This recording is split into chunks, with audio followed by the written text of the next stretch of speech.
But it was never so with the apostle. I think I see him now, working long past midnight, making his tents, taking stitch after stitch with his needle through the hard canvas, working away to provide for his own individual needs, because an ungracious people held back the laborer's reward. Then I see that tent-maker going into the pulpit, with his hands all blistered with his hard work, rough and horny as a laborer's hands. You would say of him at once, in getting up to speak, that man never proposes to himself the praises of his hearers.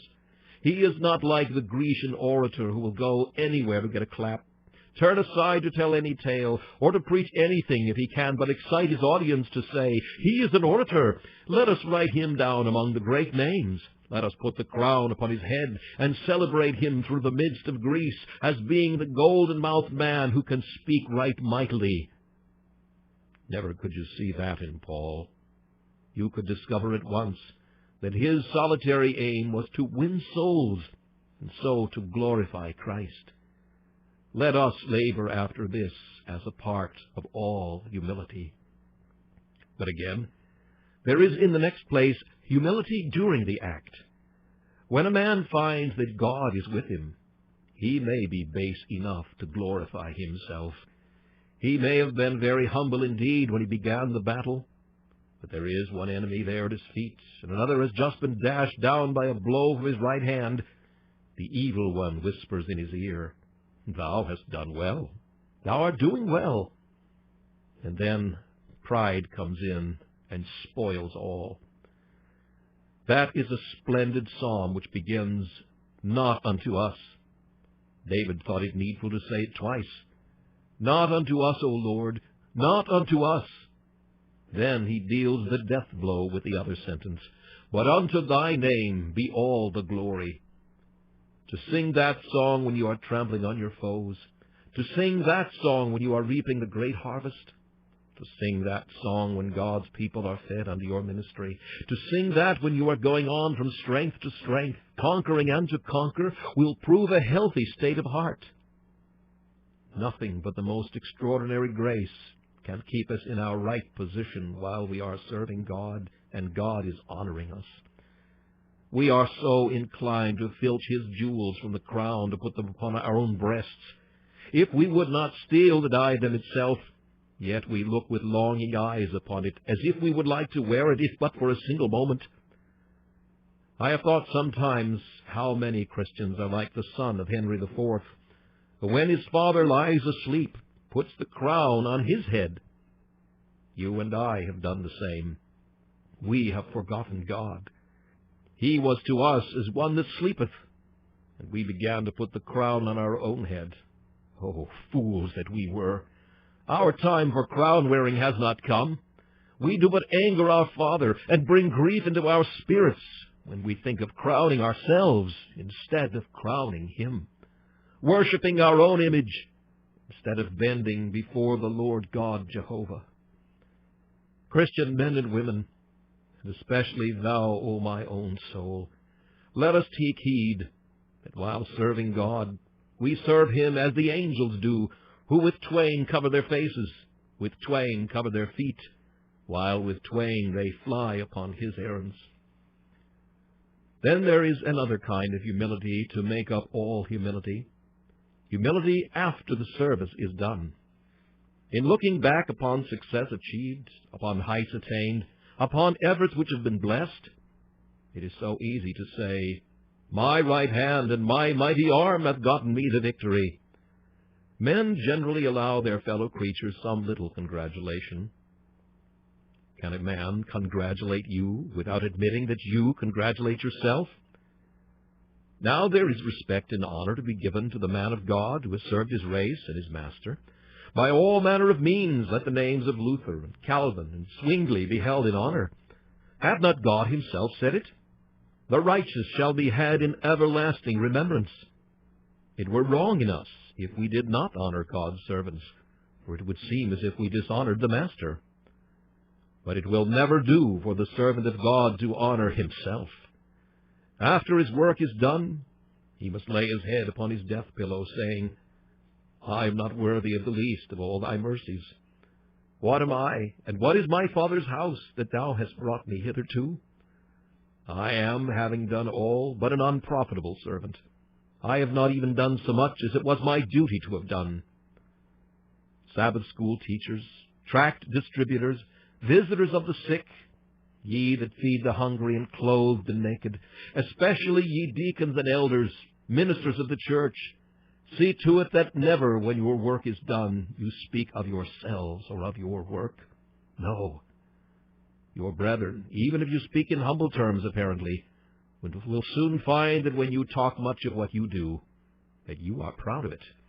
You may think that you have misled them, but you certainly have not. Much less have you deceived your God. Take care that you put your finger on your own beauty. When you are painting another man, imitate Apelles, who drew Alexander with his finger upon the scar. But when you are painting yourself, put your finger over your choice beauty. For depend upon it that the hiding finger of your modesty will be more beautiful than the beauty you conceal. Labor then for God's sake, for the church's sake, for your own sake, to serve the Lord with all humility. Humility before the act, humility during the service, and humility when all is done. Serving the Lord with all humility of mind. But secondly, the trials of humility, or the dangers through which it has to pass. And first and foremost, one of the trials to which humility will be exposed is the possession of great ability. When a man hath 7 talents, he must recollect that he hath 7 burdens. And he that hath 10, if he hath more than others, should feel that he hath 10 times any other man's burden of responsibility. And therefore he should be bowed down. Let a man feel that he possesses more power than another, more eloquence, more mental acumen, more learning, more imagination, and he is apt to sit down and say, I am something. I am somebody in the church. Aye, one may speak indeed with solemnity here. It is so ridiculous for us ever to boast of any talents which God has given us. It is as though the debtor in the jail should say, I am a better man than you, for I am in debt 10,000 pounds, and you only 100. The more we have, the more we owe. And how can there be any ground for boasting there? A man might as well be proud because he is 6 feet high, while another is only 5 feet 6 inches, as be proud that he has 10 talents, while another has only 5. We are what God has made us, so far as gifts are concerned. If the Lord said to Moses, Who hath made man's mouth? Because Moses said he was of stammering speech. Ye may say that to yourselves, if ye can speak well. Or if ye act well, Who hath made man's arm?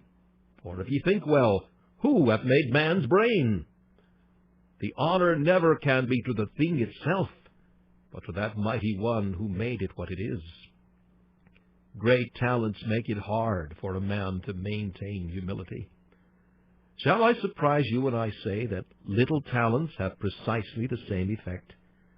I have seen in my short time some of the biggest men I ever set my eyes upon who were the smallest insects that were ever subjected to the microscope.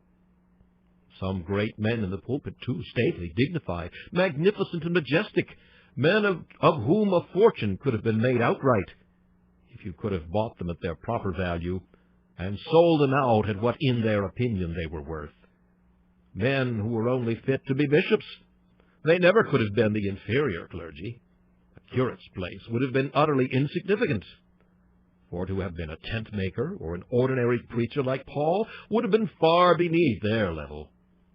They always have the idea that they were born on a very fortunate day, and that the world owes them the utmost consideration and respect merely for their doing human beings the honor of living in the midst of them, though there is nothing very much they've ever done.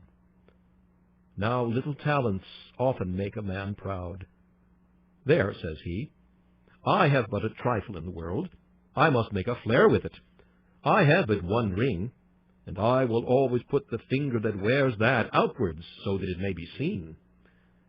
It is a very common habit of all people who wear rings to keep the fingers on which they wear them always exposed to view, especially if they have only one ring.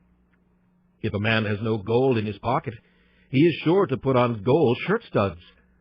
And if a man has scarcely any wealth at all, he is sure to put it on his back, because he must keep up a position. And that position never having been his rightful position, he is obliged to maintain it at great cost. Now, if you have little talents, and feel you have, do not swell and burst with envy. The frog was never contemptible as a frog, but when he tried to blow himself out to the size of the bullock in the meadow, then he was contemptible indeed.